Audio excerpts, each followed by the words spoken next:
என்னுடைய பலம் எப்படிப்பட்டது என்றால், என்னுடைய வார்த்தை இந்த இயற்கை ஒரு எள்ளளவு கூட மீறாத அளவிற்கு இந்த இயற்கை அனைத்தும் கூட எனக்கு பயந்து அலைகள் மோடி எடுத்தாலும் மேற்கொள்ளாதபடிக்கு, அவைகள் இறைந்தாலும் கடவாதபடிக்கு கடக்க கூடாத நித்திய பிரமாணமாக சமுத்திரத்தின் மகா சமுத்திரங்களுக்கு எல்லாம் மணலை எல்லையாக குறித்து இதை தாண்டக்கூடாது என்று அந்த பயங்கரமான கடலுக்கே நான் கட்டளையிட்டால் அவை தாண்டுவது இல்லை.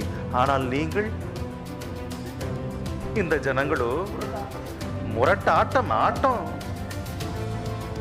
ஆட்டம் கொண்டாட்டம், பயப்பட மாட்டீங்களா? அத்தனை மகா பெருங்கடல்களே என்னை கண்டு பயந்து அதை கோட்டை தாண்டாமல் இருக்கும்போது பயப்பட மாட்டீங்களா?